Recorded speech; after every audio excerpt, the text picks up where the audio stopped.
এই মুহূর্তে বাংলাদেশে যে রোগটি নিয়ে সকলে আতঙ্কিত সেটি হলো হাম বা মিজেলস। আজ আলোচনা করব হাম বা মিজেলস কী, কীভাবে ছড়ায়, হাম কেন এত বিপজ্জনক, এই মুহূর্তে আমাদের করণীয় কী।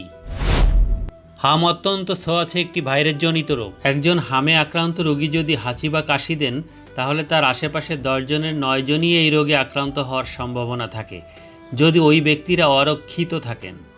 অরক্ষিত বলতে যাদের টিকা দেওয়া হয়নি এবং যাদের আগে কখনো হাম হয়নি।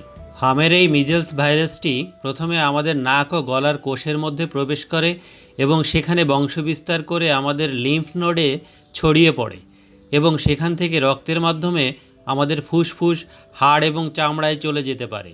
যে লক্ষণগুলো দেখলে হাম চিহ্নিত করা হয় মেডিকেল সায়েন্সে CCC, অর্থাৎ কাপ, কলিজা, কনজাংটিভাইটিস। তার মানে কাশি থাকবে, নাক দিয়ে পানি পড়বে, চোখ লাল হয়ে যাবে, সেই সাথে জ্বর থাকবে, সেই সাথে মুখের ভিতর সাদা সাদা এমন দাগ দেখা যায়, এটাকে কপ্লিক্স স্পট বলা হয়। এটা হামের একটা নিশ্চিত চিহ্ন। এর পরপরই মাথা থেকে সারা শরীরে এই ধরনের র্যাশ বা দানা দানা ছড়িয়ে পড়তে পারে। সেই সাথে হামের জীবাণুগুলো লাংসে গেলে নিউমোনিয়া হতে পারে, পেটে গেলে ডায়রিয়া হতে পারে, কানে গেলে কানের ইনফেকশন হতে পারে। বিশেষ করে যেসব শিশু অপুষ্টি এবং ভিটামিন এ এর ঘাটতিতে ভুগছে তাদের হামের ঝুঁকি সবচেয়ে বেশি। হামের যেহেতু নির্দিষ্ট কোনো চিকিৎসা নেই, তাহলে আমাদের করণীয় কী?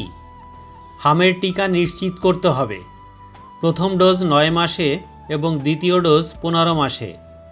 হামের টিকার নাম হলো MR টিকা, যেটা EPI শিডিউলে সকল বাচ্চাদের এটা দেওয়া হয়। তাই EPI এর কার্ডটি আজই এই মুহূর্তে একবার দেখে নিন, বাদ পড়লে আজই টিকাটা দিয়ে নিন। শিশুর গায়ে র্যাশ দেখার 1 সপ্তাহ পর পর্যন্ত আলাদা ঘরে রাখুন। স্কুল বা খেলার মাঠে পাঠাবেন না। নিয়মিত সাবান দিয়ে হাত ধোয়ার অভ্যাস করুন। আক্রান্ত শিশুকে অবশ্যই ভিটামিন এ সাপ্লিমেন্ট দিতে হবে। অবশেষে বলতে চাই, আপনার শিশুটির জ্বরের সাথে যদি শরীরে লাল লাল র্যাশ দেখেন তাহলে দ্রুত হাসপাতালে নিয়ে যান। সুস্থ থাকুন, সুরক্ষিত থাকুন। ধন্যবাদ।